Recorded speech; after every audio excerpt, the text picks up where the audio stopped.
नमस्कार दर्शकों, मैं नाज़िमा अब्दी, स्वागत है आपका न्यूज़ 30 एक्सप्रेस में। और अब हम आपको लेकर चलते हैं इस वक्त की कुछ बड़ी और अहम खबरों की ओर। यूपी में हाथरस के गांव दरकई के निकट खेतों में पशुओं के अवशेष मिलने से समूचे क्षेत्र में अफरा तफरी का माहौल पैदा हो गया। शहर से हिंदूवादी भी घटना की खबर के बाद पहुंच गए। पुलिस ने सभी को समझा बुझाकर शांत किया। एसपी विनीत जायसवाल तथा जिलाधिकारी रमेश रंजन की सूझबूझ और सजगता ने हिंदूवादियों और ग्रामीणों को संतुष्ट कर दिया। लोगों की माने तो कुछ शरारती तत्वों ने इन अवशेष को गौ के अवशेष बताकर माहौल को बिगाड़ने का कुचक्र रचा था, जिसको पुलिस ने असफल कर दिया। यह घटना थाना चंदपा क्षेत्र के गांव दरकई के खेतों की है। सुबह ग्रामीण शौच आदि से निवृत्त होने के लिए गंदे नाले की तरफ गए तो 2-3 स्थान पर पशुओं के अवशेष पड़े दिखाई दिए। उसको गंभीरता से नहीं लिया। बताया गया कि किसी शरारती तत्वों ने हाथरस के हिंदूवादियों और कथित मीडिया कर्मियों को दे दी थी इसकी सूचना और फिर किया था। गौमांस का नाम आते ही हिंदूवादियों में रोष पर अपना स्वाभाविक था और वही हुआ। काफी लोग घटनास्थल पर एकत्रित हो गए। घटनास्थल के पास गौशाला भी है, जिसको घटना से जोड़ के देख रहे थे एकत्रित लोग। इस खबर के मिलते ही कप्तान विनीत जायसवाल ने थाना चंदपा पुलिस और सादाबाद सीओ ब्रह्म सिंह घटनास्थल पर भेज दिया, जिन्होंने स्थिति को बिगड़ने से पहले ही संभाल लिया। हाथों हाथ नगर पालिका चेयरमैन पंडित आशीष शर्मा भी पहुंच गए।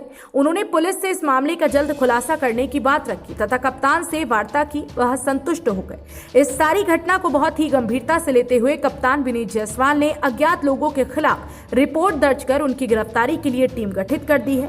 जिलाधिकारी रमेश रंजन भी इस घटना पर अपनी नजर जमाए रहे और पल पल की अपडेट कप्तान से लेते रहे। न्यूज़ 30 एक्सप्रेस टीवी के लिए हाथरस से विष्णु नागर की रिपोर्ट। देखिए, अभी यहीं से आए हम गौशाला। एक तो नेचुरल रूप से जंगल में है और उस वजह से थोड़ी दिक्कत हुई है, और जो उसका रखरखाव करने वाला है वो रात में नहीं रहता है। जिलाधिकारी और पुलिस कप्तान ने संज्ञान लिया है और ऐसी घटना हुई है तो उसकी कार्रवाई होगी।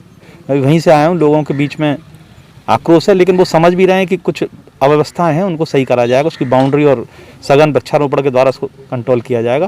और इस तरह की कोई बाहर का मामला है, मतलब गौशाला के आसपास? हाँ, आसपास का मामला। लोग घूम रहे हैं क्योंकि रास्ता खुला हुआ है, बगल में गंदा नाला बह रहा है, तो वैसे भी लोग घूमते रहते हैं। तो उसमें पहले सुरक्षा का मामला है, तो उसको सुरक्षित किया जाएगा और ऐसी घटना भविष्य में नहीं होगी। गौ सेवक हैं और भाजपा नेता भी हैं, तो अभी ऐसी घटनाएं हो रही हैं, क्या है?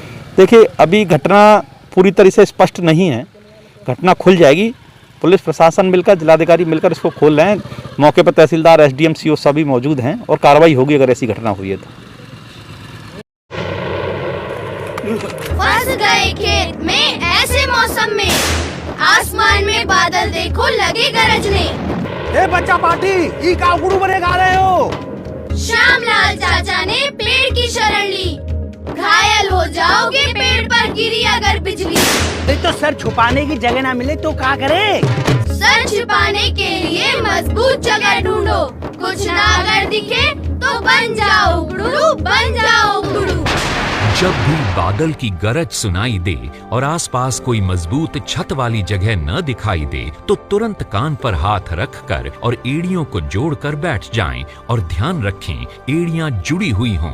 बिजली का खतरा ऊंचे पेड़, बिजली के खंभों, तारों और पानी में ज्यादा होता है, इसलिए इन सब से दूर रहें। तैयारी में ही समझदारी। राष्ट्रीय आपदा प्रबंधन प्राधिकरण द्वारा जनहित में जारी।